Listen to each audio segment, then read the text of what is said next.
too need be voiced. Your mind speaks to us. Welcome everyone to Kiss Meets the Podcast 4K, the crazy Kiss Countdown. I am one of your hosts, Sonny Crockett. Oh yeah, and I'm throwing stuff. Come on, guy. Yeah. Boy, Skype's loving it this week. This recorder's just all janky. All these psychedelic colors that you guys are probably seeing on the screen. Oh, God. So this week, as far as what we're expecting, probably going to be the least desirable show, even though we thought Peter was going to be that show at one time. But this one probably definitely will. But it is part of the discography, so we figured we better cover it. It's you wanted the best, you got the best, which is basically a live compilation for those that aren't familiar. Kind of a very, I guess, abbreviated greatest hits of Alive 1 and Alive 2, thrown in with, 4 that were supposedly unearthed from the vaults, but directly taken from the reunion tour, which actually, you could probably clear this up and correct me if I'm wrong, but I believe pretty much all those tracks were recorded during a sound check. Yeah, they just about had to have been. To be honest, to me, it doesn't sound like Peter or Ace, even. Really? Yeah, so I don't know.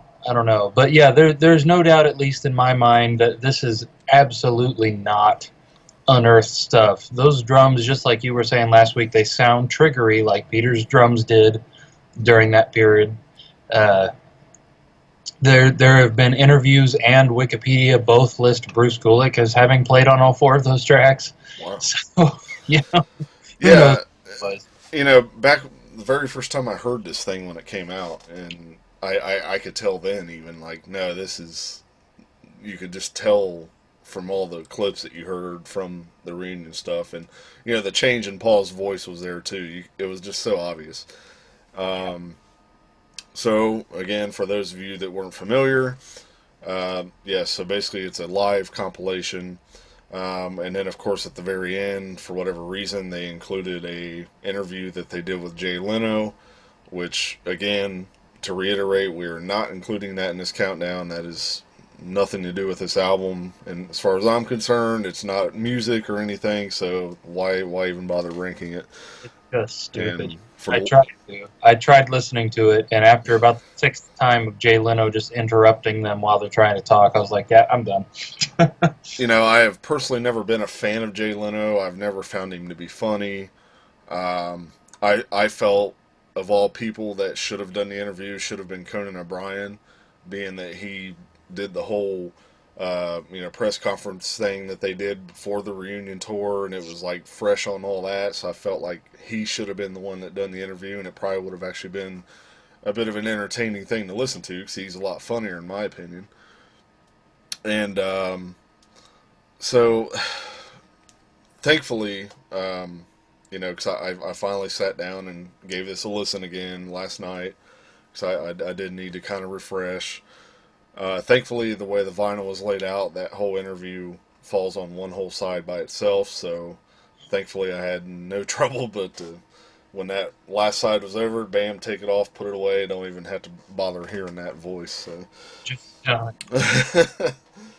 yeah. And then also they included a version of New York Groove with Eric Carr on the drums, so kind of a way to, I guess, honor Eric with this album. I'm pretty sure that recording came basically from the Unmasked tour, more than likely. Would have had to, yeah. So I'm pretty sure they didn't do that with, it had to be the Unmasked tour, so what am I saying?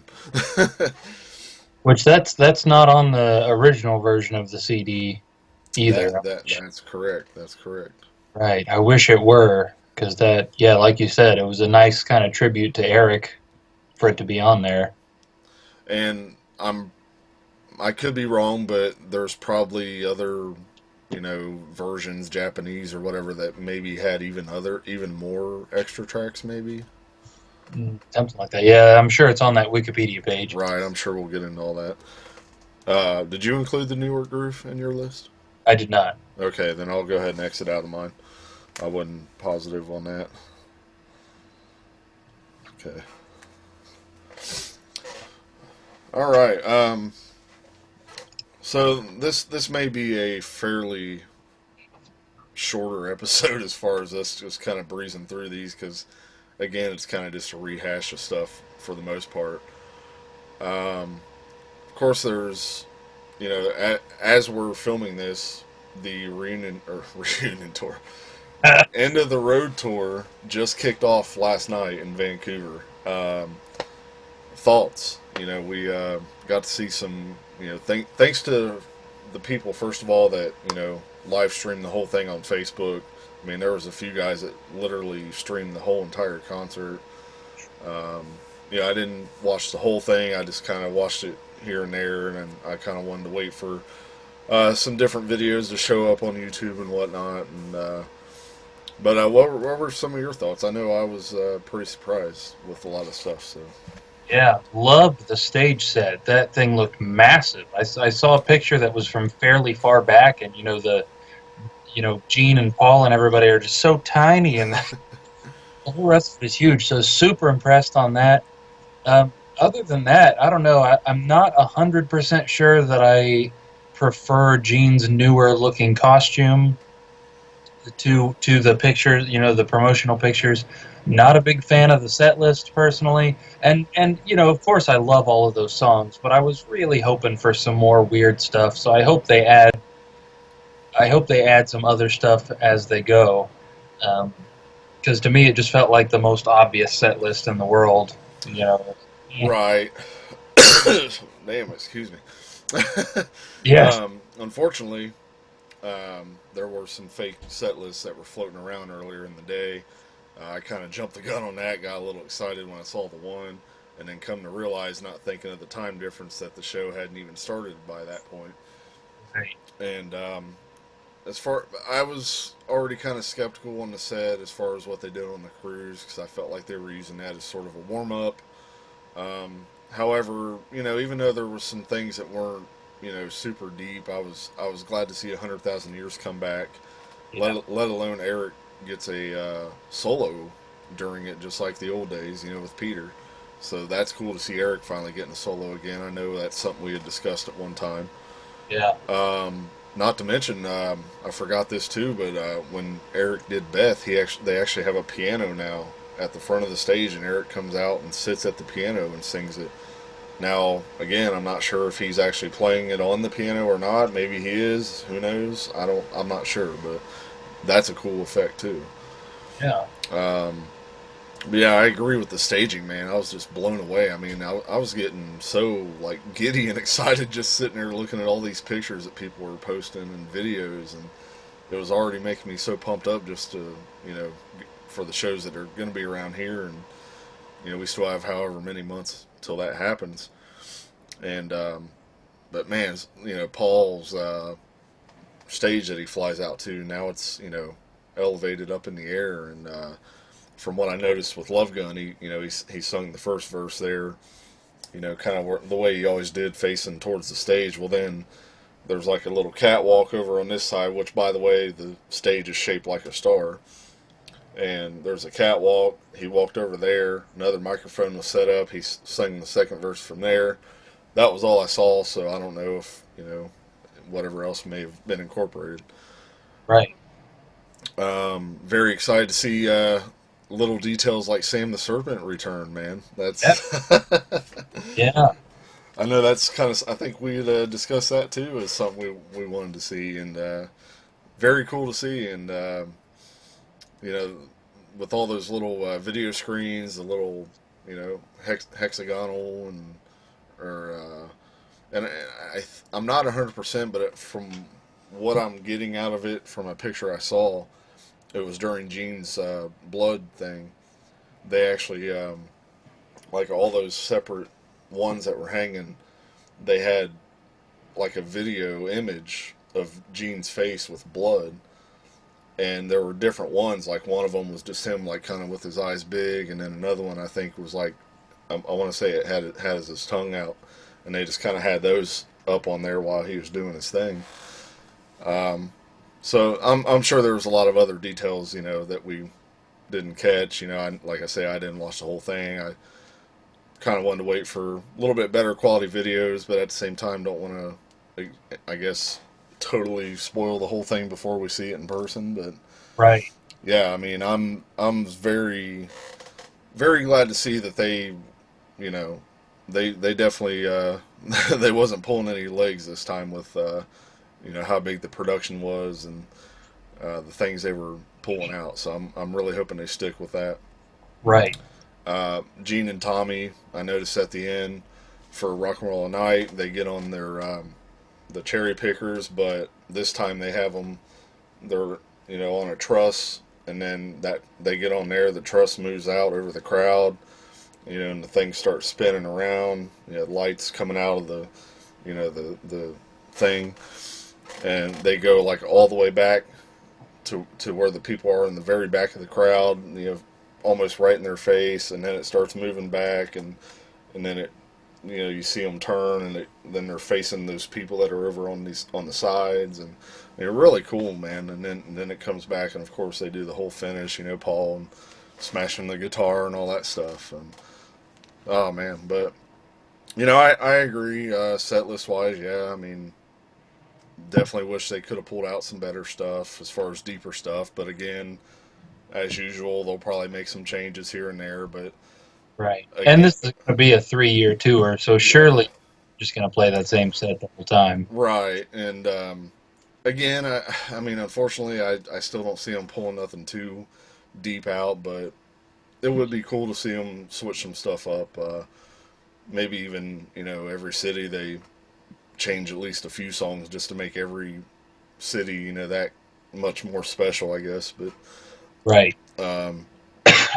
because I know if things work out the way I'm hoping, I'm probably gonna wanting to see them in Columbus and then the very next night up in Cleveland. So I'm really hoping they don't play the same set list, the same 2 nights. But hey, if they do, they do, I guess. But yeah, so I mean, I was getting really excited. I mean, I tell you, there was other drama and crap that's popped up in the Kiss world this week, and I don't know.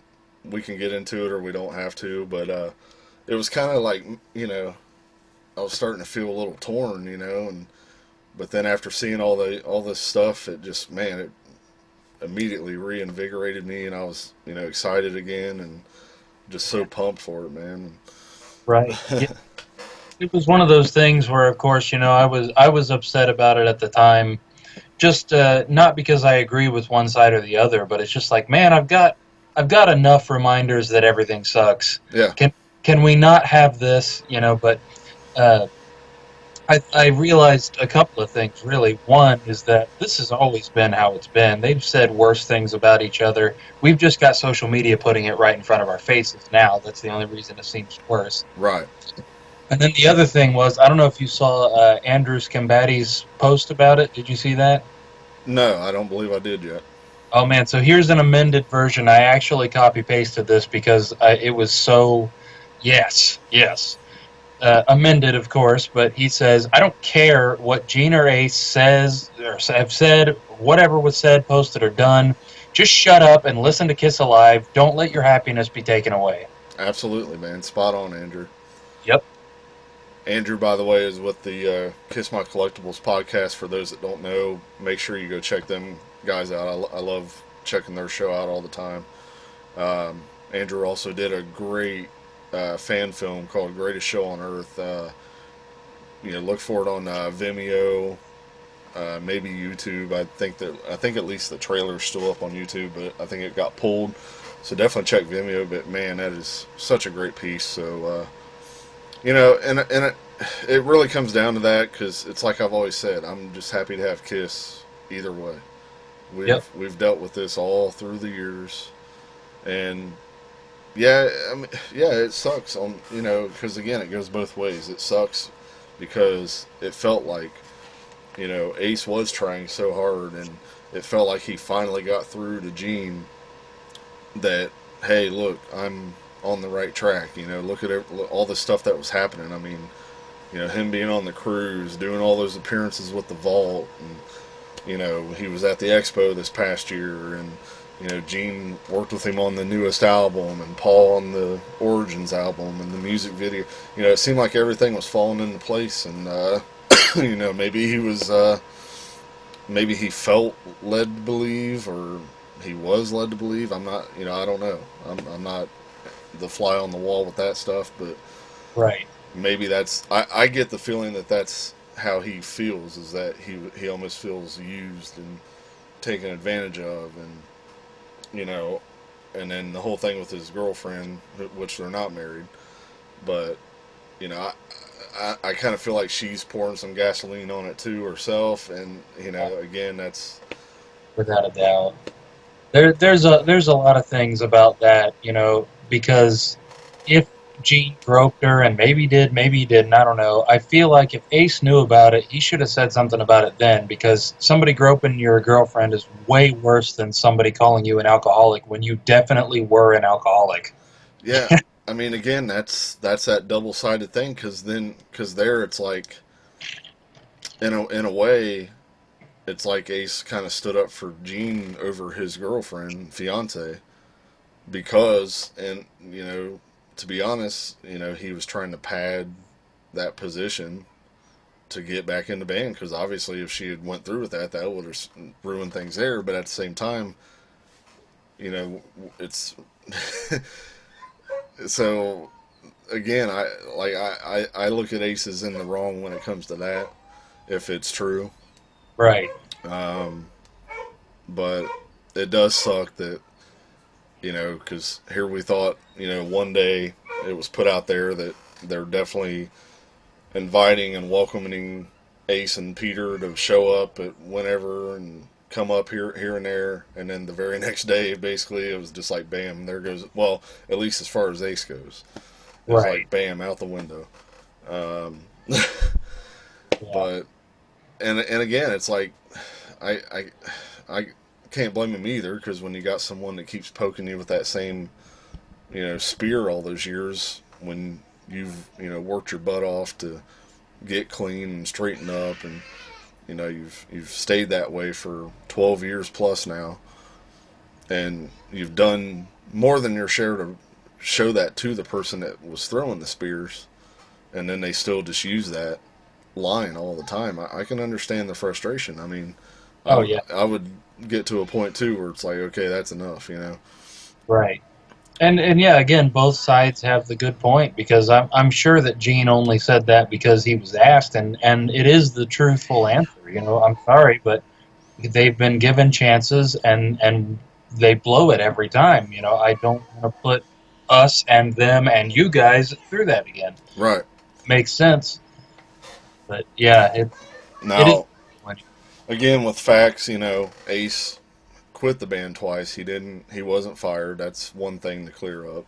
Now on Peter's case, yeah, he was fired, but not Ace.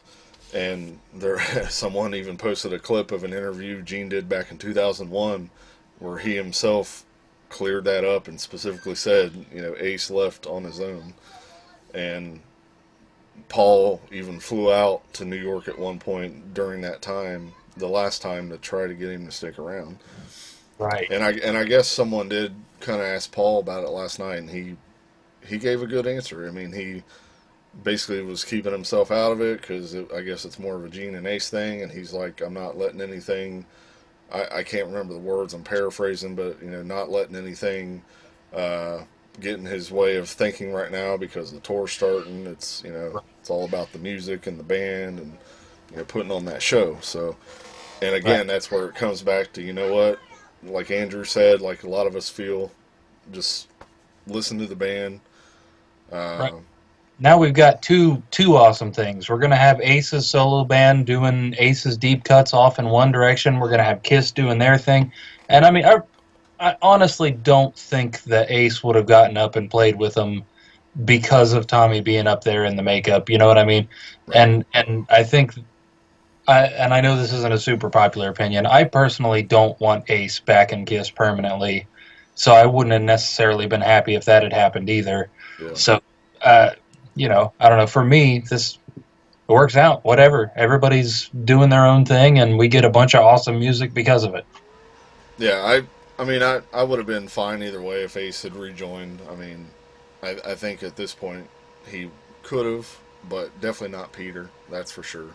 Yeah. Um, and again, also it has nothing to do with Tommy. You can't hate the guy. He's just doing his job, living his dream. If he were to leave the band, they would just bring in another guy to play the same part, same makeup, Yeah. and it wouldn't be Ace. So I mean, you know, there's that thing about it.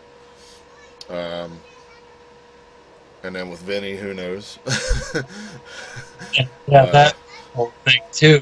Yeah, I mean, it's Did you? Oh, I saved this screenshot to my phone. Did you see what Robert Fleischman had to say about Vinny canceling those shows? no, I did not. That's very, very interesting. Let me read this because it's surprisingly positive. Huh. I was, you know, when I saw here's some comments from Robert Fleischman regarding Vinny's cancellation. I'm like, oh boy. So he said, I just heard the news about Vinnie Vincent canceling his February show. I know people are disappointed, but I think this is good. Let him put together a band and a show that he would be proud of. Vinnie was told he would have a week of rehearsal and then 2 or 3 days at the venue where he was going to be playing to rehearse, but some of the musicians involved couldn't make it, and they couldn't be there until the day before the show to rehearse all of those songs. That right there is a disaster for him and whoever was there to witness someone jumping into a meat grinder. So I know it's been an up and down escapade, but now he's free to do and put together something for you the way that he would be proud of, not some stupid production. Okay.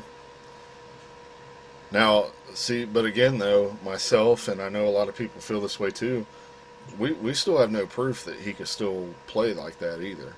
Right. All's we've seen him do since he's been back is play some acoustic stuff, and I'm not knocking it. I'm just saying that we don't know for sure that he's still capable of that. Just like Peter isn't capable of getting up there and playing that stuff like he used to, and you know, and I'm talking even during the reunion tour, it was like that. So Oh, yeah.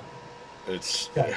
you know, but I mean, hopefully this whole thing with Ace doesn't get too ugly, and you know, with his girlfriend being involved in it and bringing stuff up, and you know, she even said something the other day, some outlandish thing again, that they tried to have Ace killed back in the '70s. I mean, it's starting to get a little weird now. Yeah, we're just grasping at. See, that's what made me think, and Dad said this too, that they're just playing the game. They're Yeah. playing the old any press is good press game, which, you know, that it kind of makes you feel that way when they're saying ridiculous crap like that. They're just trying to get their name so that people remember they exist or some stupid crap. I don't know. My personal opinion on that is I don't want all the drama. There's plenty of drama around already. This is supposed to be the escape from all that. Right. You know? Yeah, this is supposed to be, you know, celebrate the band. What, I don't care if it is a 3-year tour or what. This is still the start of the end. You know, it should have been civil, kind of along the lines of the Hall of Fame, but to the point where they do get up and do some stuff with them Right. and just, you know, carry on. Right. So, like I say, I hope it doesn't get too ugly and the tour's started. So, you know, the ball's rolling. If if somehow they can patch things up and there's still a chance by the time this whole thing's over with, who knows? But right now it doesn't look like it will happen. So, Right. so I guess that's enough of that. So definitely make sure you guys get out and see the tour in person, especially if you've never seen Kiss before. Do not miss your chance. This is probably the ultimate of all Kiss shows as far as what I've seen so far. So, so that I guess that's enough of that. Let's get into the show here. Get into some comments and stuff. Do we have any? We do indeed. So, jumping back to the Dynasty episode, we got Rabble. Rival. Rabble, who says, cool thing about Dynasty is every song is well written and more commercial sounding, but still had the Kiss elements in every song. I feel most of these songs would have fit on Love Gun, and some of these songs are better even, in my opinion. Dynasty is just a great album. Did you guys like the Dynasty poster more than the Unmasked poster? And does Anton Fig drumming hurt your ranking a bit on this album, or do you like it even more? Well, man, as far as the poster, that's a good question because I kind of like them equally. It's like it was such a cool 1-2 punch. I don't know. I'll have to say I can't really say I like one or the other better. And no, Anton Fig, I love what Anton did did on this album and Unmasked and Fraley's comment and whatever else. I mean, I don't know if you can see back behind me. That's a signed picture of him I got at the expo this year. Real cool guy. It was an honor to meet him. So no, it definitely didn't affect it at all. And had Peter been capable to play at that point, he may have been on the album, but it's kind of his own fault the way I look at it. Right. Yeah, no, I definitely agree. I think the album would have been much worse off, both of those albums, with Peter instead of Anton. So yeah, I mean, the proof was in the pudding, as they say. I mean, that Dynasty tour, there's all them stories about what Peter did. Some of it was on purpose, and other times it was just because of being under the influence. And and it sucks because, again, Peter is probably the reason I became a drummer and wanted to be a drummer. But I'm not going to sit there and act like everything he did was great and phenomenal, because I'm not going to follow that in those steps, that's for sure.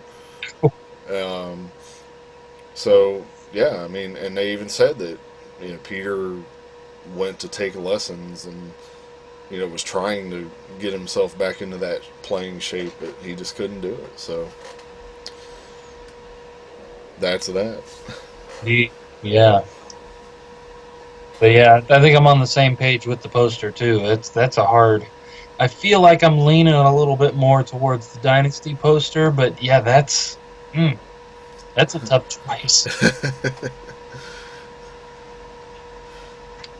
Let's see, what else we got? Jumping up to our Elder episode. Also Rabble commenting here, and he says, I'm giving the Elder an 8.5, which I think is a little bit higher than what he had given it before. I'm liking the version lately with the Oath starting off the album. The original version, Just a Boy starting the album, drags a bit, but I still like it. Still a great classic Kiss album in my opinion. Just a few songs are adventurous and odd, but I can't say anything bad about them because all the songs blend well together. I feel, too, this album needs to be higher in the overall rankings, and I'm also just digging the Elder lately. Again, there you go. Taste change. That they do. That they do. At the moment, it is still pretty far from the bottom, and we recently had Gianni come in and rank, at least give overall rankings for all of the solo albums. So The Elder is again tied with Gene's solo album in 21st place overall. So it's getting up there, but still not quite where it ought to be, at least in my opinion. This is kind of random, but it just popped in my head. As far as the last episode, and I want to say maybe Alive 3, we didn't get a Javier story. Yeah, we do actually have one of those. I did see that coming up. Cool. Yes. So just having Javier withdraw. Indeed, yeah. I was starting to wonder if the story had just ended. Let's see. Coming up to Killers. Got a big, long comment from Rain, which is Rain in Adamstown, by the way. As we found out in the last episode, or maybe the episode before that, because I'm a moron and I can't read. So he says, so much to say about Killers. Love my original CD, but there are 3 more songs, Talk to Me, Escape from the Island, and Shandy on the Spotify version, which feels more complete. All in all, it's my favorite best of, and I really love the 4 new songs. The production is unbelievably good, halfway from Unmasked and The Elder to Creatures of the Night. So are the songs. I'm a Legend Tonight sounds a lot like Is That You? The riff, structure, and melodies, but a little heavier. Paul tried to be heavy, but he was still on the melodic writing style, and I love it. I always ask myself, what if this would be a full-length album? It's the missing link. Down on Your Knees, on the other hand, is far more Creature style. The Kiss AC/DC song, Paul Johnson on vocals, haha. Nowhere to Run, for me, a classic. What an incredible song. Back to hard rock, but with a lot of the Elder in it. I mean, listen to Just a Boy with the acoustic guitars. Okay, and Partners in Crime is heavy metal. Maybe not that spectacular, but I love it. Good album cover. No rating for the album, but the 4 new songs would be a 9. The only problem is that it's not a full-length album. Right. Fun fact, in the 90s, we had an amateur band, and we played Escape from the Island very badly, but it was fun to play this instrumental live. You should try it. Yeah, we'd probably love to, but yeah. Yeah, but yeah. Yes, definitely agree. I assume we probably talked about that in the Killers episode. I don't remember, but man, if they had just done another album and those 4 songs are, give you the gist of what it would have sounded like. Oh man. I mean, those 4 songs are such a good bridge. I mean, because to me they still sound very Elderish-y, but then you can also hear what was coming in Creatures, and it's just like I've never heard a much better, foresight, in music form, I guess. But yeah, definitely.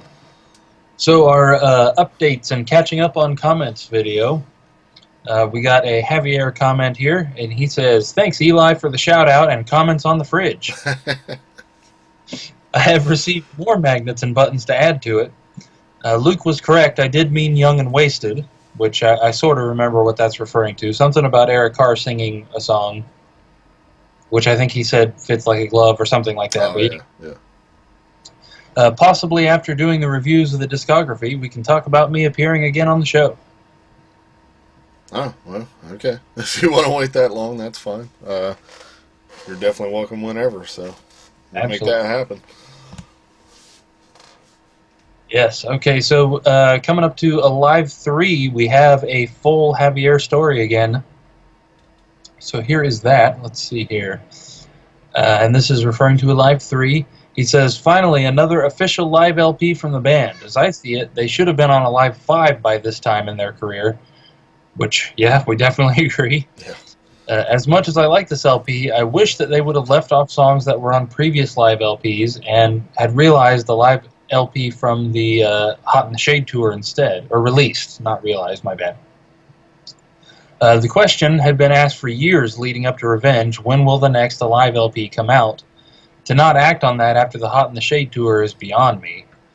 To not feature Bruce and Eric Carr era on the live LP is a disgrace and a slap in the face to that amazing era of the band. It would have been a better tribute to Eric Carr by including a full amazing solo he did on that tour instead of a 2 minutes and 44-second uncompleted song, which was put out on Revenge.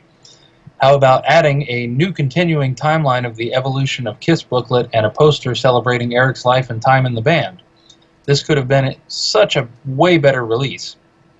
Eric Carr would not have been worrying about Eric Singer taking his job while he was sick if this would have been the primary focus at the time.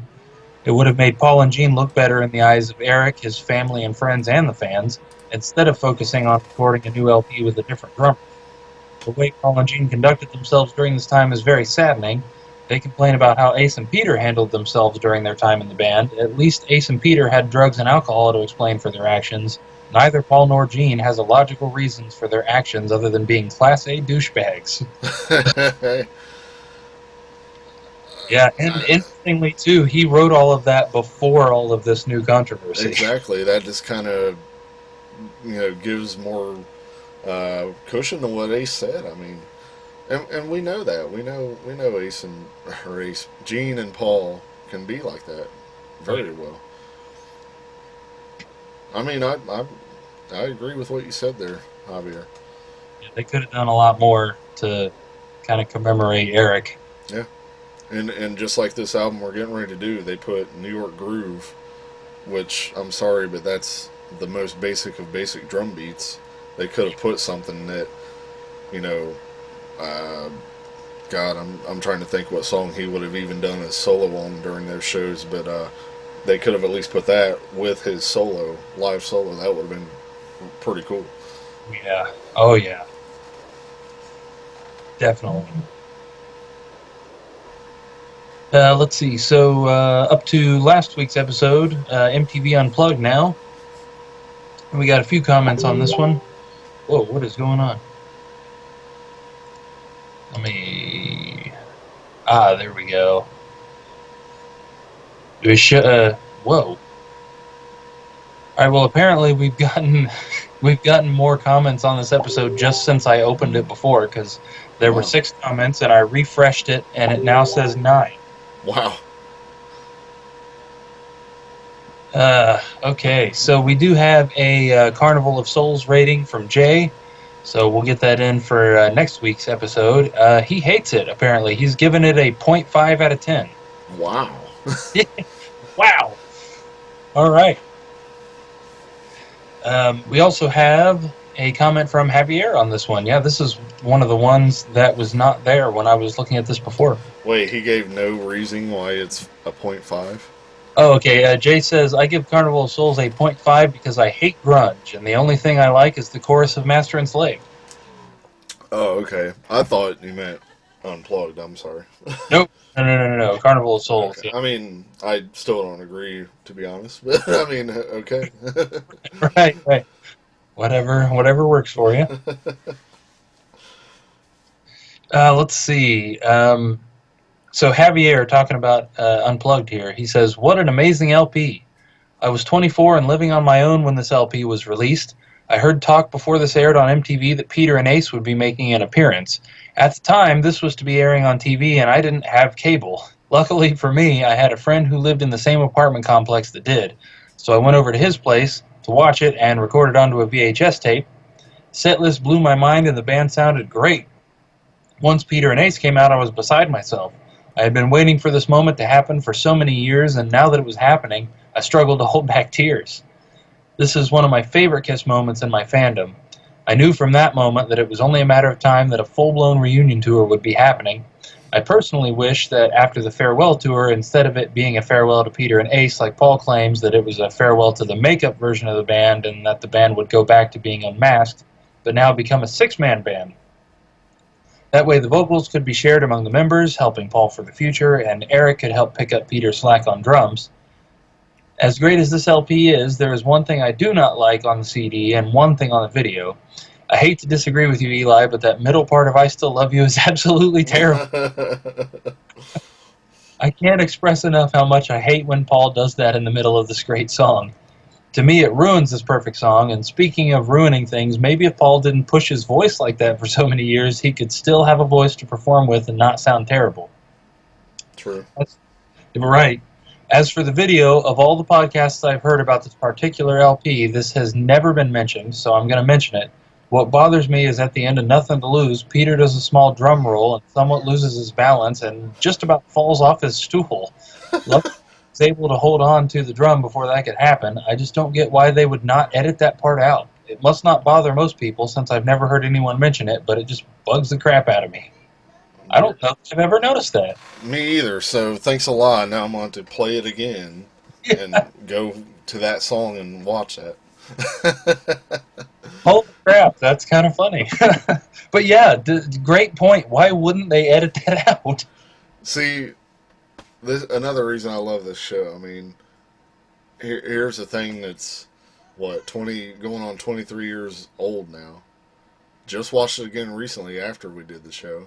And now finding out a little tidbit like that that I never called all these years. Right. That's awesome. Definitely. So perhaps he threw his panties at the TV too. He may have. When Peter and Ace came out. Yes. I do believe Steve makes a comment about that later. He sent a message about it. Yes. We got a comment from Rabble. He says, everything about this Unplugged concert was perfect. Great song picks, Ace and Peter, then all the members jam at the end. Cool stuff. I give this album a 9.5. A 10 if the CD had had Hard Luck Woman and got to choose on it. Definitely agree. Yes. Also got a comment from Rain here. He says, hey, cool episode. I mean, look at the songs. Look how good they are on Unplugged. And then look at the set list from Vancouver. That is insane. And, of course, people upload clips of Paul lip-syncing, but it's not important anymore because most of the KISS fans are tired of this interviews about alcohol and drug addicts that will never be in the band again. Respect the people. It's all about the music. It's all about fun, and it's all about passion. Not for Gene and Paul. The top albums released are there because the people hear music, not weird at all, like it. Unplugged is nearly perfect. What a cool set list. The guitar harmonies and I Still Love You are beautiful. You are right. Coming Home is fantastic. Great album, great podcast. You wanted the best next. Oh my God, Trigger System Alarm. Okay.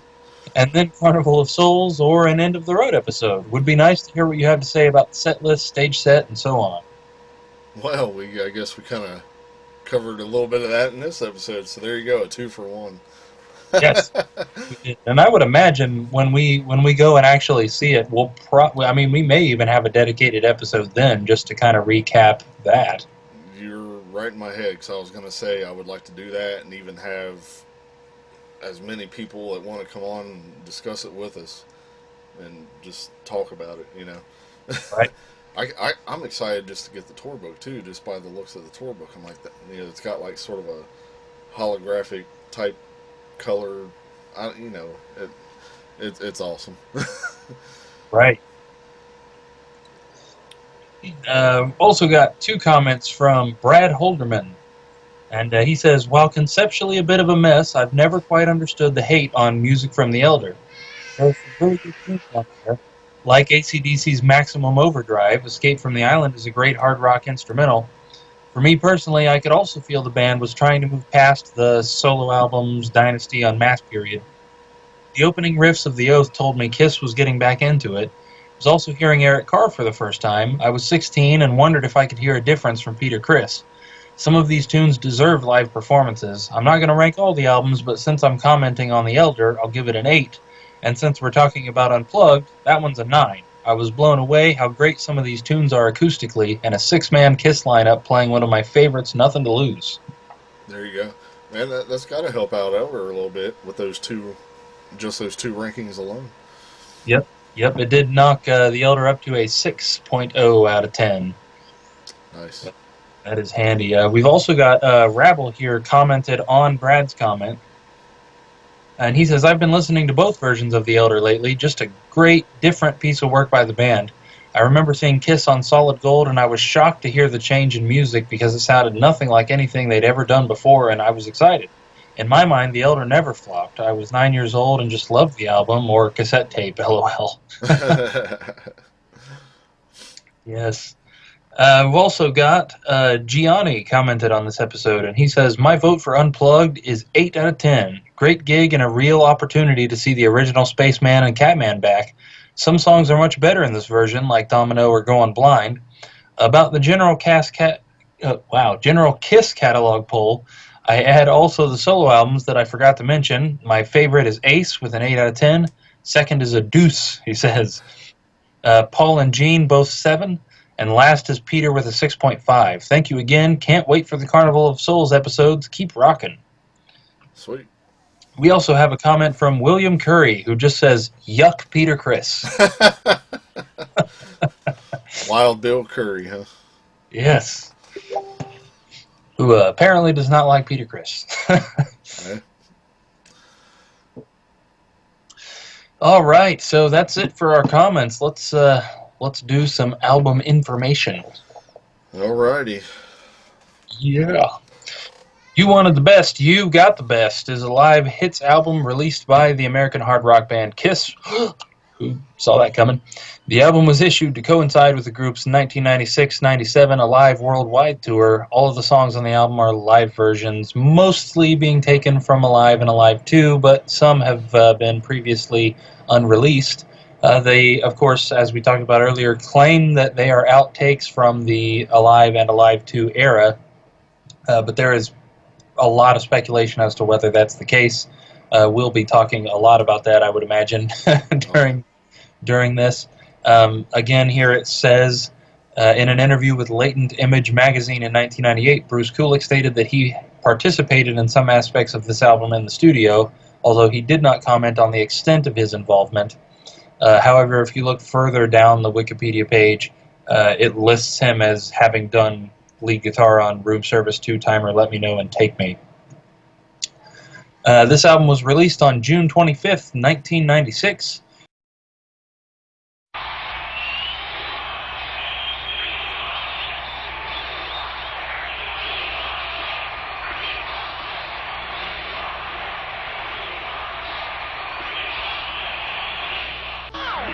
The best, you got the best. A brand new compilation album featuring never-before-released live tracks and photos.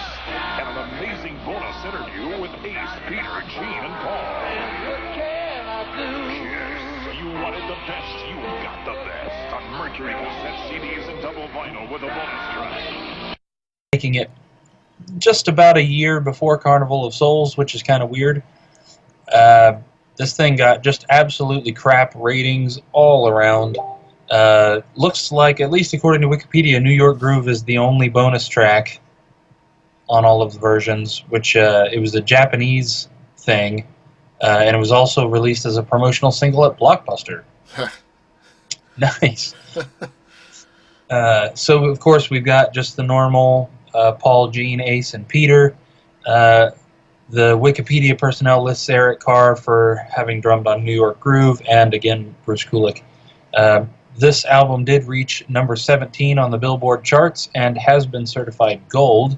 Also, I thought you'd find interesting the AllMusic review from a guy named Stephen Erlewine, who gave the album 1 star out of 5 and said, it's a rip-off album, pure and simple. There's simply no reason for this to exist. You may have wanted the best, but you didn't get it. You just got exploited. Woo! I've always looked at it as kind of a, here's what to expect on the tour. And maybe some people weren't familiar with the band, so they're like, oh, here, listen to this to get to know us. And right. So I guess it was released, well, it would have been about a month or so before the tour started. So right. And there is, I don't know what I did with my copy of the CD. My copy of the CD has a little bit from the guy who wrote on the inside of all of the remasters versions of the CDs. Oh, yeah. And he had some interesting things to say about it that were kind of in that line, too, of them trying to reach what they figured were new, younger fans who were probably only familiar with their recent album stuff. Right, right. Which, makes sense, I guess, if you look at it from that perspective. And, I'm thinking, because back at that time, the bootleg thing was there, but it probably wasn't as big as it is today, so I'm not sure how wise Kiss was of even how much was out. Because prime examples for, say, like Let Me Know and Take Me, I'm thinking of, there's plenty of bootleg concerts from those eras, from the Alive era, from the Alive 2, where they do those songs, and that right there, you could tell, night and day difference. I mean, that right there is enough evidence too. But again, back then they maybe weren't that aware of that. So then, let's try to put the wool over their eye and say, these were unearthed from the vaults. And, yes, because obviously they want to sell the album, but put something quote unquote new on there. And of course, that inside panel, that guy talks about how they've been specially digitally enhanced by modern equipment. Which brings me to the question: then why didn't you do that for the others? What about all the other ones that still sound like they did on Alive and Alive 2? That seems a little convenient.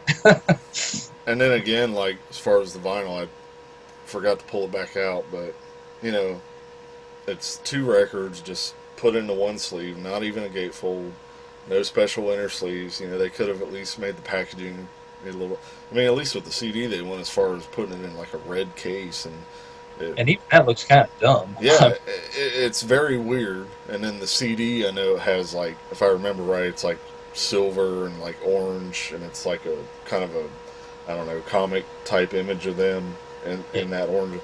You know, at least they kind of did that with the CD, but other than like the labels, it's pretty just bare bones with the vinyl release. So, you know, they definitely missed a boat with that one. Right, right. So jumping over to some of the other votes we've got, we didn't get a whole lot of votes for this album, which is weird. It is kind of a weird album, so that's somewhat to be expected. We do have my dad's, who gave it a 5 out of 10. His number one for this was Parasite. And also he noted, I didn't even know this album existed until I was out looking for all the CDs. The only thing that really stood out to me is how unintelligent Peter Criss seemed in the interview with Jay Leno. Otherwise, not a very memorable album. Yeah, I mean, for anyone that even took the time, hey, appreciate it, because I wouldn't have been surprised or hurt if it was just you and I that gave rankings for this and nobody else contributed, because it's just it's really just filler, and it just happens. You know, I guess we got to stick with the theme of the show and do it anyway. So Yeah. So we've also got Steve McGowan's picks. He also gave this album a 5. His number one was I Stole Your Love. He notes, very disappointed why they overdubbed vocals and music on the supposedly live tracks of Room Service, Two Timer, Let Me Know, and Take Me. It was so noticeable. Now I remember why I didn't listen to the CD. I did get the promotional extra CD of New York Groove as well. yeah, but we got to remember they did that with every live song that's on here as well. Yeah. Yeah. Yep. We also did get Rochelle McGowan's picks. She gave this album a 4 out of 10. Her number one was, unsurprisingly, Beth. Oh, wow. Yep, and she says, didn't really like the production of this one as much as the others, and the choice of songs could have been better with all the good ones they have. So that is it for that, and we can jump into ours. All right, so we have 12 tracks then. So, excuse me, just again to reiterate one more time, we're not including the interview, and we're not including New York Groove in this version. So, feel free if you must, but we are not. Yes. Number 12 is Beth. Yeah. You know, I watched the Live 2 episode to see what I said about it. I mean, I obviously prefer the album version. I'm never been a big fan of this version. It's, just something just to throw on the album, I guess. Yeah, pretty much. My number 12, Shout It Out Loud. And for this, it feels a little thin. I don't know if they remixed it or what's going on. The bass is too loud. The drums sound a little muddy. If they remixed it, they should have left it alone, because I don't remember it sounding like that on a Live 2. But I had forgotten, because it's been so long since we did a Live 2, that they didn't do the, Ace and Peter singing the extra little bits at the end. And I missed that. Oh man, shoot, I even sing one of these parts in Sweet Pain. Come on, everybody, shout it now. Yeah, that whole thing. I missed having the different vocalists there. Yeah, well, they didn't do that on the Alive 2. They didn't start doing that until the reunion tour, actually. Right. Now, I'd forgotten that wasn't on Alive 2, so I was expecting it, and then when it didn't happen, I was like, what? So I'm piggybacking you. That's my number 11, Shout It Out Loud. Yeah, I've never been a big fan of this version. I feel the same way. It's too thin. It's a little too fast. Again, and I probably said this again back in that episode, there's just elements that aren't in there that the album version has that I love, like the piano and like kind of the tambourine thing going. And, and if I have to say anything good, it's, it seemed like as I was playing this last night, the Alive 2 and Alive 1 tracks, it does seem like they may have kind of remastered them a bit, because at least as far as the last time I remember playing the regular versions, it seemed like they sounded a bit, I don't want to say better, but it just felt like there was maybe a little more low end as far as the kick drum.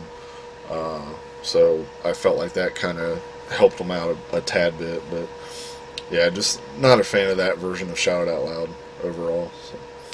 Right. Yep, that funny that that's your number 11, because my number 11 is Beth. So yeah, similar thoughts at the bottom of this album. So yeah, you hit the nail on the head there. Obviously, Peter sang this way better on Destroyer. Yeah. So, since Peter's voice in the audience is the only difference really from the album version to the live version, I picked the album. Thought he was going to say he sang it better on the Dynasty tour. Yeah. Well, that's the best he's ever done with it, really. Oh, yeah. Flawless. He did it real good at that Vancouver concert last night, too. Hey, except Eric was probably actually playing the piano, unlike when they were on that Halloween show. Right. Yes. Oh, God. Number 10, Rock Bottom. From Alive 1. Really, the only reason it knocked it down this low is I'm not a fan of the intro being done on the electric. It takes a lot of it away from me, especially coming off the Unplugged episode and hearing them do it, even on that, on acoustic. So once it kicks in, yeah, it's cool. Balls to the wall, it sounds good, but just that intro part really kills it for me. Now, I did forget, because they throw in that little thing where the crowd's clapping and they put that like phaser on it. I've always liked that little part. It's to me always been kind of a cool like Kiss signature type thing. Yeah. And I realized when I heard it that I think I totally forgot to even mention it way back on the Alive episode when we talked about it. So I just thought I'd throw that in there. Yeah. My number 10 was I Stole Your Love. Wow. So, yeah, I was struck by this because this is the first Alive 2 song on there. So coming out of the Firehouse crowd noise, and then now you're into Alive 2 crowd noise, it's weird how different they sound. Yeah. Like, it's a bit less high pitched, but it feels like way more people. So yeah, that was kind of interesting. But also the vocals in the chorus don't sit right with me on this. I don't know exactly what it was. They feel like really close. Like maybe they were just too loud. One thing I do really like about this is that you can clearly hear the two different solos. Paul does a solo first, and then Ace jumps in after it, and you can tell because Paul's guitar is kind of in the left speaker. And again, it'd been so long since we've done the Alive 2 episode, and I haven't really listened to the album since then. It was cool to be reminded of that, like, Paul did a solo. Very cool, though. Number 9 for me is Firehouse. Nothing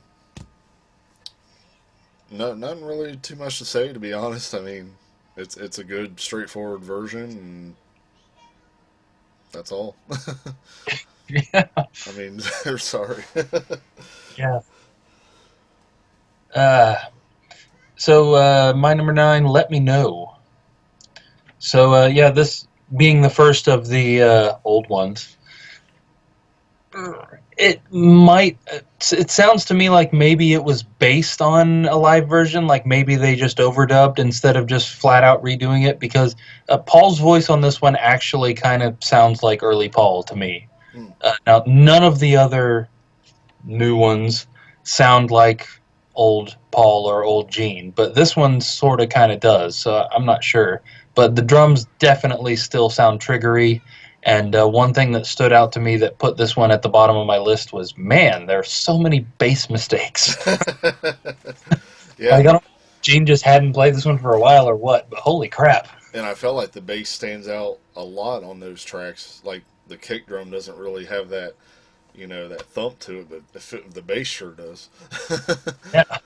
And this was one of the songs I was going to mention this earlier when we were talking about the whole drumming thing and whether it was Peter playing on these.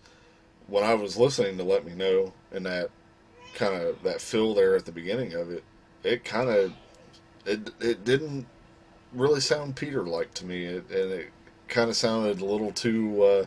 And again, I hate to sound like I'm tearing the guy apart, but it sounded almost like a little too technical for what Peter could do by that time, and I hate to say it that way, but I was kind of like, wow, that was, and not that it's like some super Neil Peart, Phil or anything, but it That's just what kills it for me on all of these new ones. I think that's a big part of what makes me think it's not Ace or Peter, because I really don't believe for a second that these recordings came from the era that they say they did. nah. And based on the footage that we have of the reunion tour, that Peter and Ace, neither one of them were playing very good at this point. So it just doesn't really make a lot of sense to me that they would have been able to play these weird songs that they hadn't played that well, when we have all this documentation saying that they had to be retaught their parts and they had to play the same songs tour after tour because they couldn't handle anything else. Doesn't make sense.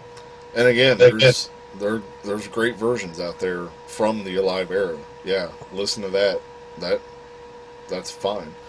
But I agree, it's very, and again, I swear I heard that these were recorded during a sound check. So someone please correct me if I'm wrong. Which is another reason, because more than likely, Peter more so would probably not want anything to do with playing through these songs during sound check to do a recording when they probably were doing a show that night too. Right. Because it's well documented on the Second Coming, let alone that he was having carpal tunnel issues during the tour and whatnot. So, things like that. I don't know, but let's see. Is it my turn then? Yes. Number 8 for me is Rock and Roll All Night. It's again that live version. It gets played more on the radio than the studio track, which I still don't understand. Yeah. It's a good version, but I know I listed it, higher. I don't even remember. It may have been my number 1 on Alive. I don't recall now. But I know I listed it higher then, but ever since with these repeats, it's I'm not going to list it as high as I did then, because as great of a version it is, I just had to let it kind of take a back seat a little bit for some of this other stuff. Right. So, but again, if they did touch it up or remaster it did sound a tad bit better as far as that low end to it. So Yeah. My number 8 here was Rock Bottom, and yeah, it's cool to hear that the clean intro live, because I feel like that's the type of thing that they would skip. You know what I mean? Like let's just get to the rocket part. That sort of thing. So I'm always impressed when I hear the intro. But yeah, you're right. Coming out of that MTV where they had it on the acoustic guitars, it sounds weird on electrics. And also with this being the first, for sure, Alive era song on this disc, it struck me that Peter's drums sound like they did on Alive. Yeah, whereas on the previous 3, even though they're supposedly from the same era, it sounds like 1996 live Peter's triggery setup. Absolutely. And if they were able to digitally enhance all of the old tracks to sound like that, why didn't they do it to Rock Bottom? Right. So I don't know, but yeah, this one, the mix, again, it felt thin, a lot like I was saying for Shout It Out Loud. I don't know if they remixed them, but they shouldn't have if they did. It feels weird. Again, it's like there's people out there, even though Kiss may not believe it, but we could tell a difference between a set of DW drums and Pearl drums, especially the kind of heads they use, in those 20-year differences or whatever it was at that time. That and I mean, back in the, I mean, maybe throughout Peter's entire career, the first time he didn't use resonant heads, Right. but then he did on the later tours, and yeah, that makes a sound difference. Oh, yeah, absolutely. And also, I forgot to mention too about that rock bottom. They shortened the intro too, which was another reason it kind of was like, come on. Right. That just popped in my head. I just remembered too. I don't know if you noticed. I noticed on a picture of Eric Singer's kit from this tour from a show last night. No resonant heads for the first time in his career ever. I did not catch that, really. I wonder if that's an homage to Peter's early sets. It's just about got to be. Why else would he do that?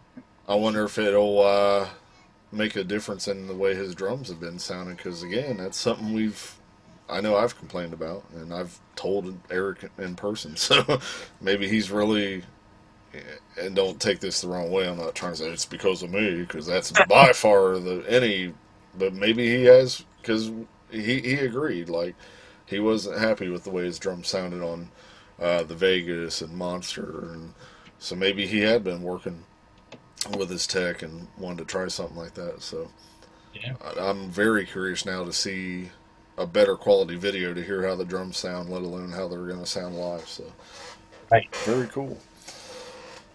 Number 7 is Calling Dr. Love from Alive 2. I like this version. It's cool. I feel like it goes by a little quick. But other than that, yeah, just a good straightforward version. It's that's it. Yeah. I'm sorry, but again, go back to the Live 2 to hear what I say about it. I don't know. Right. The same thing. Yes. My number 7 was Firehouse. And I noted here, just listening through the CD all the way through, I don't know if maybe I'm crazy, but both Firehouse and Parasite, which is right before it, they don't feel thin like Rock Bottom does. So I don't know if they were mastered differently or if I'm just completely nuts, but that one felt full just like it did on the live, and Parasite too. But then Rock Bottom and Shout It both felt thin. I wonder if they did more studio touch-ups on Firehouse and Parasite than what they did Rock Bottom, and maybe that could have something to do with why it came out sounding thinner, being more of the real live sound. Maybe, I don't know. The gloves are off with them at this point. Not, to say that particular phrase. Who knows what they did? Yeah, because by that point they already tried to have Ace killed. So I mean, oh god. So number 6.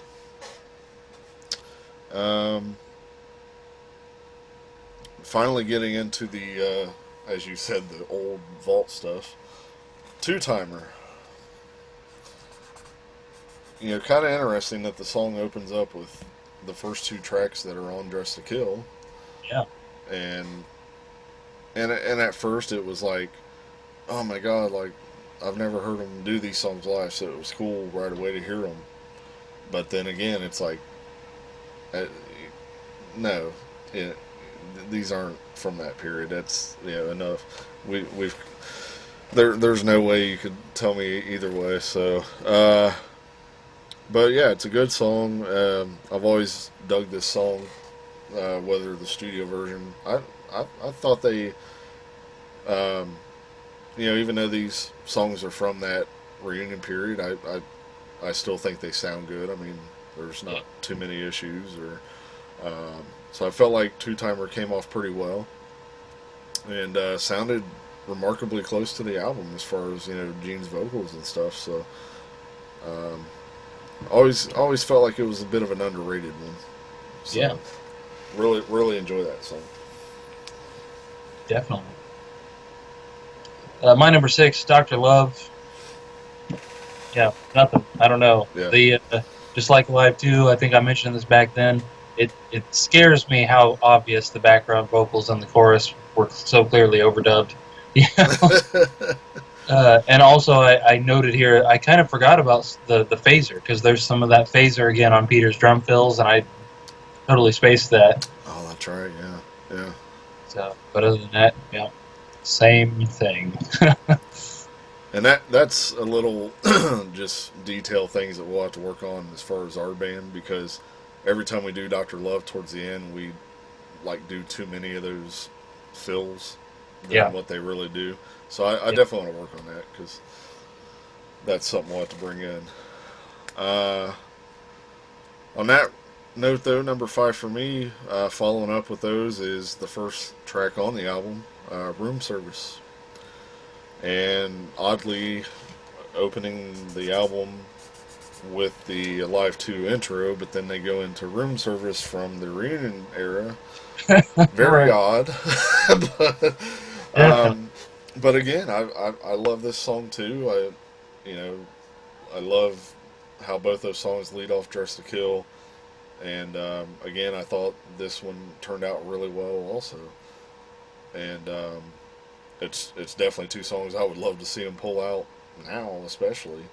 Um, I've always kind of felt like these were, kind of those I don't know, brother songs, I guess you could say. Like they just feel like they're perfect match for each other. Definitely. The way they flow. So nothing else that I think I'm missing on that, other than how weird that they use the Alive 2 intro on it. See, it's live. See.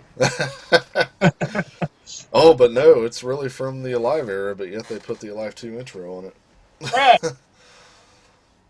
Right. Ooh. Yes.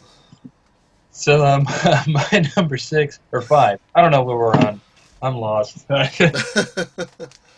Number 5, Take Me. Which, again, of the 4 quote-unquote new ones, is for some reason in the middle. I guess put the Alive 2 era songs with the Alive 2 era songs. But it was a culture shock a little bit to come out of Dr. Love, which was the Alive 2 version, and then right back to sounding way too modern to possibly have been an old recording. And again, so clearly 1996 Paul singing. Now, good, it sounds great, but definitely not 1977 Paul. I had actually forgotten that the Take Me was from that also, because I was thinking, oh yeah, they put one of the Lost Alive 2 versions that was meant to be on there, and then when it came on, I was like, oh yeah, it's definitely not. Right. And yeah, it was kind of odd that they pushed it down, where they did, considering the first 3 tracks are, the new stuff. Right. Let's see. Number 4 is Parasite. Again, I love this song. I love the version, but again, I wish they had done this on Alive 3. Hence, that I wish that version from the Revenge era, which I know is out there, was the version on this album instead of another Alive 1 track. I would have much rather have had that on there, but still, for what it is, Parasite from Alive 1, and with the bit of remastering, it helps it out that much more. Just a great, still arguably maybe just about their heaviest track that they've ever done. It's definitely arguable, but it's a great nonetheless. So Parasite's number 4. Yep, I'll piggyback there. That's my number 4 as well. Cool. Yeah. We actually match. Yeah, I know, right? And my big note for this one was I found myself just really digging Peter's drumming on that. Right.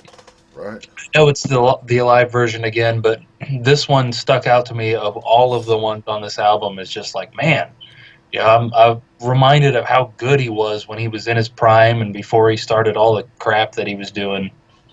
Yeah, and that alternate Alive that's out there, that sounds amazing too, and I'll still say that it rivals what Alive is, and that version of Parasite on Air, I mean, I feel like he does even more on that version. That's impressive. I'm like, man, it's nuts, man. He again, there, you know, that's part of the reason why he influenced me to play drums. I mean, I know it's easy to kind of look at all the bad stuff he did, but man, if people really stop and, you know, appreciate what he did, he did some great stuff. Yeah. Top three already. So number three for me happens to be the third track on the album. Let Me Know. I've always loved this song.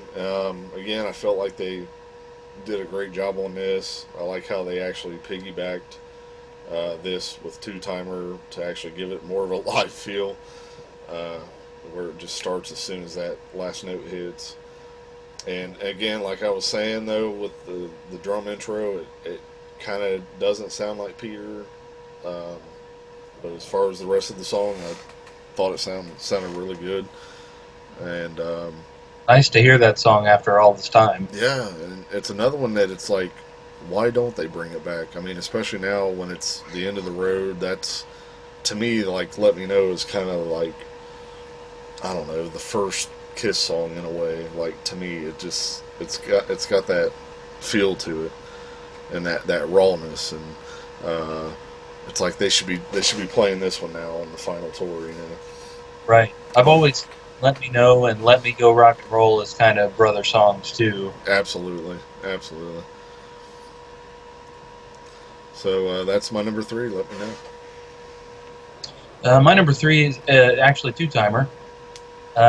And basically, I've got both two-timer and room service up here at the top just because, just like I just said with Let Me Know, it's so nice to hear these songs after all this time and hear cool-sounding live versions of them, even if they weren't what they said they were.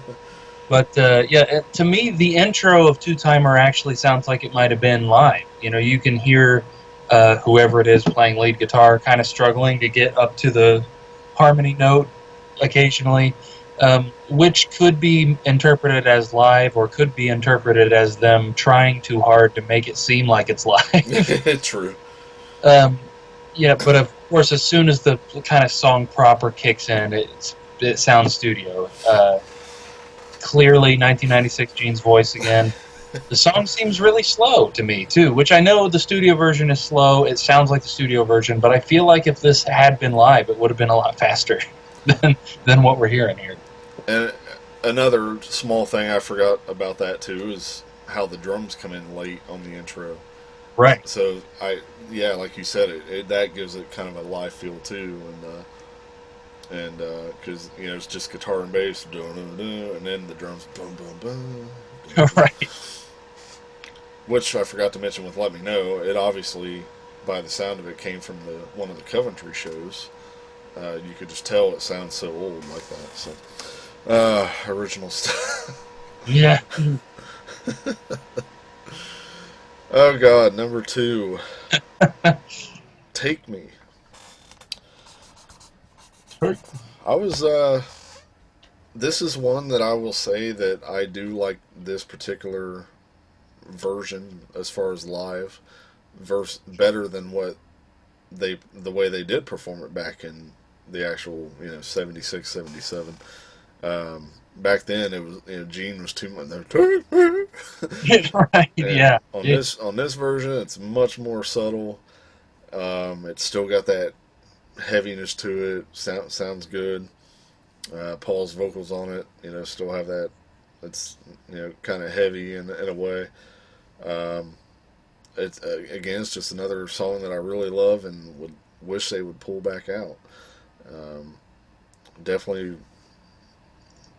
just I would love to play the song at some point. Also, it's just one of them great Paul songs. And Right. Therefore, my number two. My number two, room service. Yeah, I mean, it was weird to hear them kind of make it out like a show started with this song. It was kind of cool, but also weird because you just don't expect it. Again, struck by how obviously 1996 Paul is singing here, not not early Paul at all. The song again does not sound even a little bit live to me at all. But yeah, it's so high up because it was so cool to hear the song. I honestly, I'd never listened to this CD from start to finish prior to ranking this album, so I didn't really remember the track listing. I'd only listened to bits of it over the years. So when I pulled the CD out to listen to it and saw Room Service on Two Timer, I was like, "Oh, cool!" Yeah, yeah. Yeah. Even though they're, not what they said, they do sound good, and it was nice to kind of have a bit of a refreshing, because we didn't hear these songs on Unplugged and Alive 3, so it's not like we kept hearing too much of the same stuff over and over as we were going through this stuff. So Right. it was kind of nice and refreshing in a way.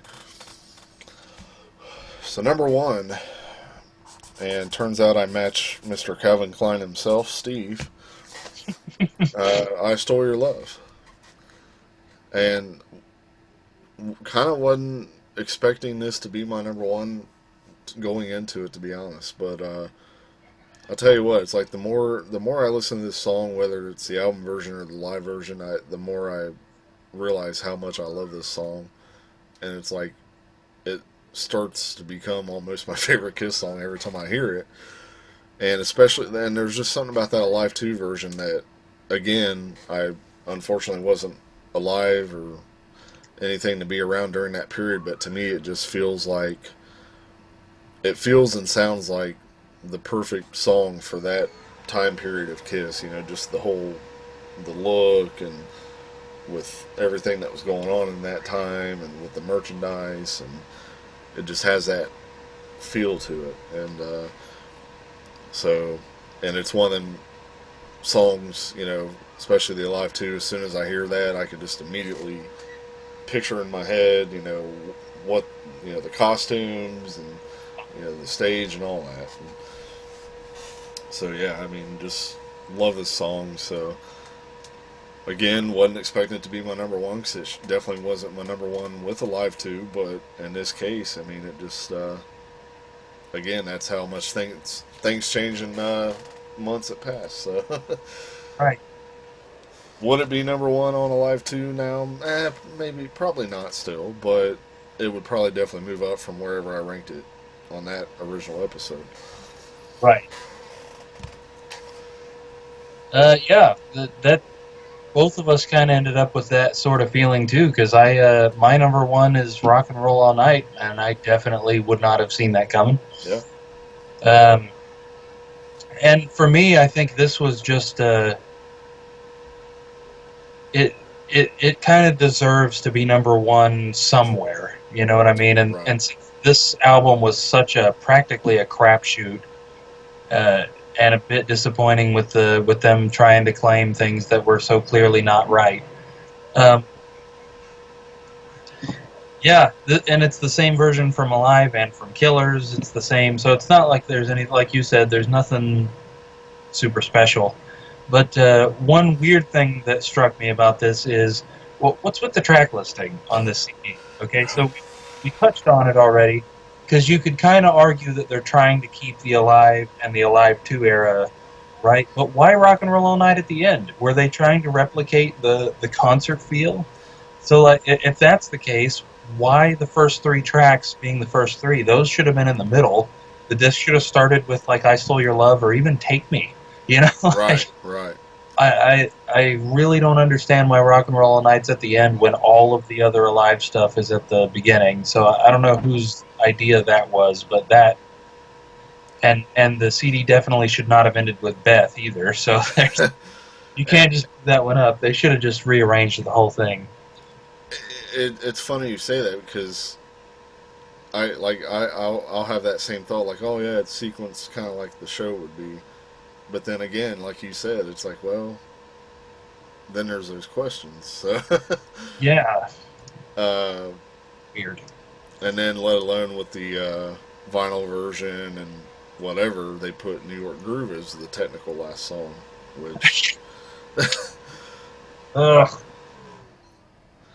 so I will say with that Rock and Roll Night, I'm glad that they didn't take the version like say from the same show that New York Groove came from, to where where Gene started singing it different. I'm glad they did not put a version like that on there. At least they stuck with that. But yeah, I mean, I totally see what you're saying though. But I went into this, especially once Let Me Know came along, because it had been so long since I listened to it. I was like, that's going to be number one right there. I was getting ready to write it next to the song as I wrote it down. And then, like I say, when I started Love, I don't know, I was just really found myself really getting into it more than I usually do, at least with this version. So, yeah. And I tell you, man, it's nice, like, because now we're finally officially back into the makeup era with this album, which obviously gives tons more, content for this show as far as photos and stuff. Because I'll tell you, man, during those non-makeup periods, it got kind of hard to find a decent amount of photos to try to include in these shows. Right. And with the makeup era, there's obviously just so many cool photos and shots that they did. And so I'm kind of excited now to be back into that, because I know, especially with the reunion tour, they did such an amazing photo shoot. Yeah. There's so many good photos that came out of that. So kind of excited to be back into that makeup point and having that. Good luck with next week's episode. I know. Then we go right back to Carnival, so then there's that. Oh, jeez. But so you wanted the best, but unfortunately they put this out. So yeah. We got this. If anyone listening has never heard the album, because again, we may have some people that aren't that into the band or know that much, hey, give it a listen. And I'm warning you now, if you choose to listen to the interview, that's on you. Don't blame us. Yeah. Ooh. Give it a shot. As far as the rest of the album, let us know what you think if you haven't heard it before. I think those, new/old ones are at least worth a listen, even if they're not what they claim they are. I mean, they're not bad. They still sound good. Yeah, they do sound good, and I could totally see how that would have helped drive sales. Because you're hearing, whoa, here's some songs. Like, we already knew for a fact that we didn't have an official release of those songs live. So that was one thing. But then hearing that they were supposedly from that era on top of that, that was another thing too. So I can imagine and almost remember the excitement back then, because again, we didn't have like iTunes where you can preview the songs, and then you would have known right there, and you'd have had all those. So people were buying the album and then discovering that. But hey, that's just the way things used to work. And hey, we all still own it though, and there are good points about it, and there's bad points about it. So, Jay Leno. Yeah. As far as rankings though, I'm gonna also give this one a 4. Based solely on the fact that we are ranking the music on here. Had we included the rest of it, I'd have probably given us a 1. But music-wise, I'm gonna at least give it a 4. The fact that we were kind of steered the wrong way as far as some of these tracks, that kind of hurts it a little bit.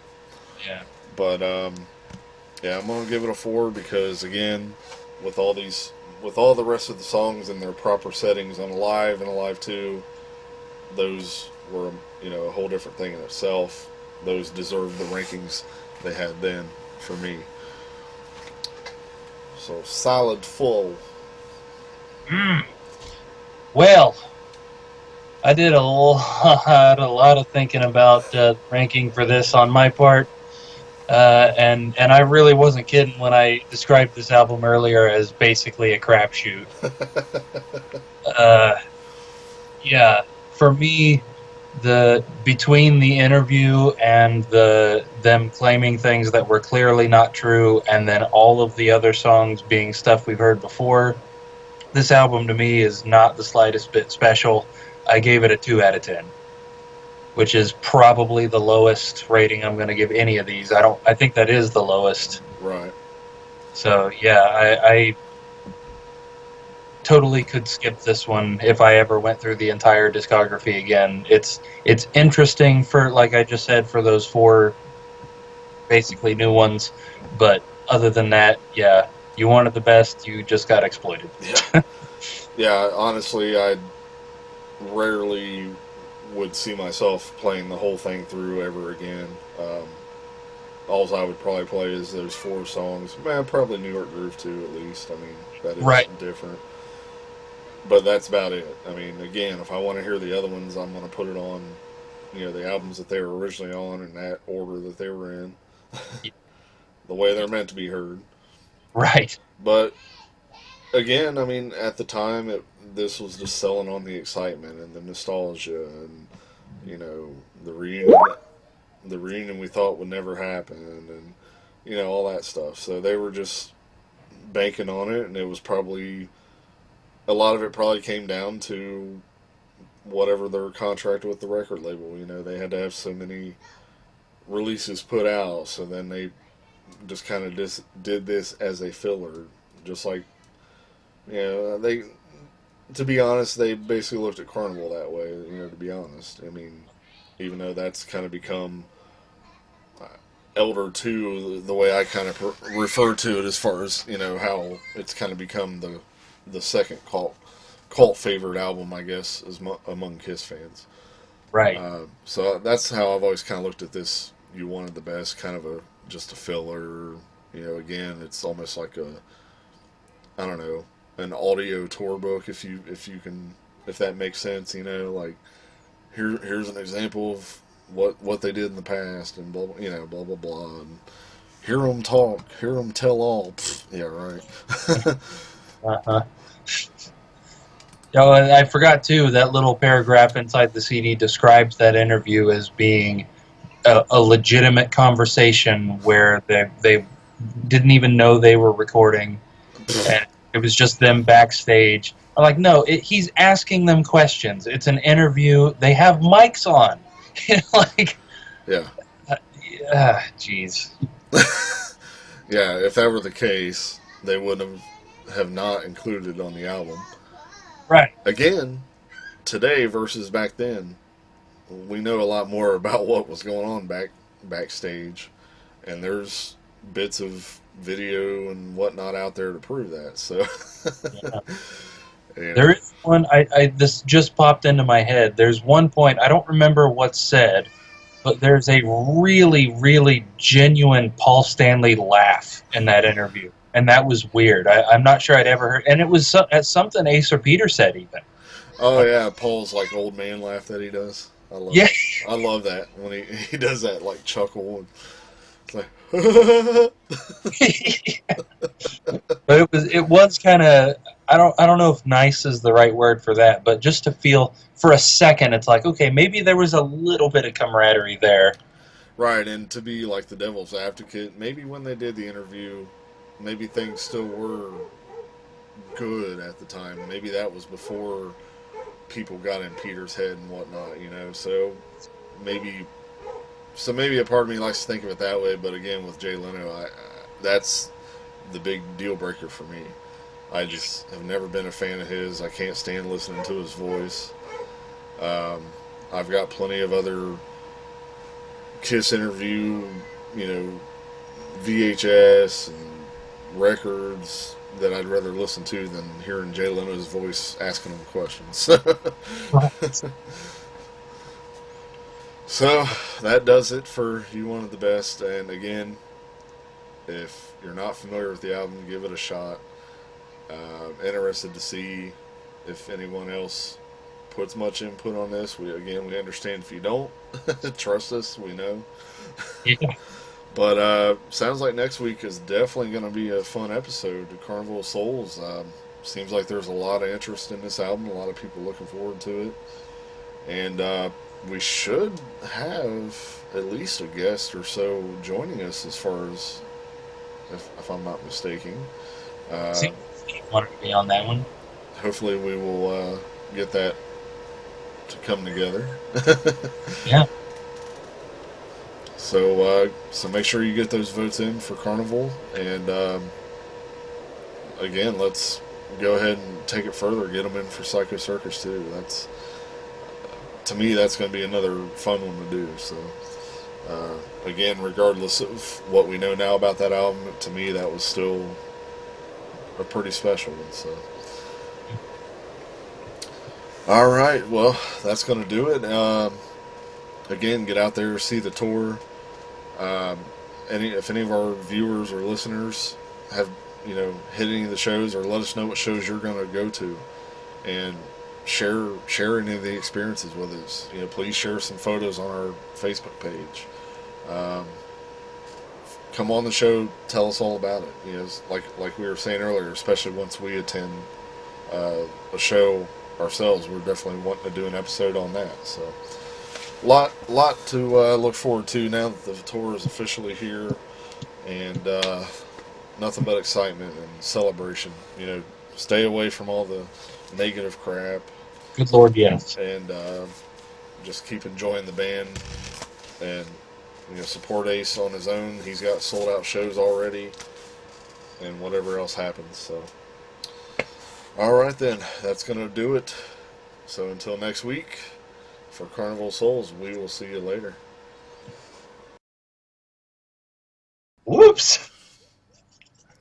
Hey, just kidding. We're back. I guess this will be thrown in here at the end. I guess we're getting a little rusty. We totally overlooked that we didn't even do the rankings, so... Sorry. You wanted the best. Well, that much. Everybody's like, wait. All right. So we did have one tie here. So No. somebody else get in here and knock that tie out. See, that's why we didn't even do it. No, it's nothing but ties. Yeah. Knock a tie out of there. So our last place here in 11th place was Let Me Know. Wow. Yeah. That one did not do too well in the grand scheme. Number 10, another one of their songs, the new ones, Take Me. Right after that, number 9 spot, Shout It Out Loud. In the 8th spot, Two Timer. Jeez. Yeah, I know, right? The 7th place, Beth. Tied for 6th place, Rock Bottom and Room Service. Wow. So yeah, all of the quote-unquote new ones knocked straight out of there. Wow. 5th place, Calling Dr. Love. In 4th place, Rock and Roll All Night. And our top 3 for this episode, in 3rd place, Firehouse. In 2nd place, I Stole Your Love. Wow. And in 1st place, Parasite. Wow, Parasite. Yeah. So fancy. It gives us another couple of medals for Paul, but another 1st place medal for Gene, which is pretty handy there. This album did get an overall ranking of 4 out of 10. So sounds about right. That makes this album our brand newest dead last place. Now, overall. Thank God. Yeah. But does Paul would also get one for Parasite, right? I was trying to figure that out. I looked up for Hotter Than Hell, and we only medaled Gene for Parasite on Hotter Than Hell, too. So do they both sing all the way through that? I mean, 'cause I think on Hotter Than Hell it's more just Gene, but to me it seems like it's both of them doing it together on the Alive. But I mean, I could see either way, really, but we could leave it at Gene. Or give it to Ace since it's his song. Right. I still need to count up all the medals. I mean, I'm dead sure, even just looking at it, that Paul has the most by far. I'm curious, what If we assign points to first, second, and third place, who's got the most of each, who's got the most points, Right. Curious. But yeah, you wanted the best, you got the best with a 4 out of 10 rating, puts it in 24th place overall. Of course, that's not to say that we've only done 24 albums. I think we've actually done 28, but we've got several ties in the average overalls too. So Smashes, Thrashes, and Hits is currently beating You Wanted the Best by 0.4 points there. So they're pretty close. And then the next one up in 22nd place is Hot in the Shade, which is kind of dumb that one's down that low, but it's got a 5.8, so it's beating those by a long. I'm actually not salty that Smashes is doing better than You Wanted the Best. I agree. You X and Sex and You Make Me Rock Hard is better than any of the crap on here. Yeah. So. All right, so there you go. We apologize. We overlooked. So now we will see you all next week.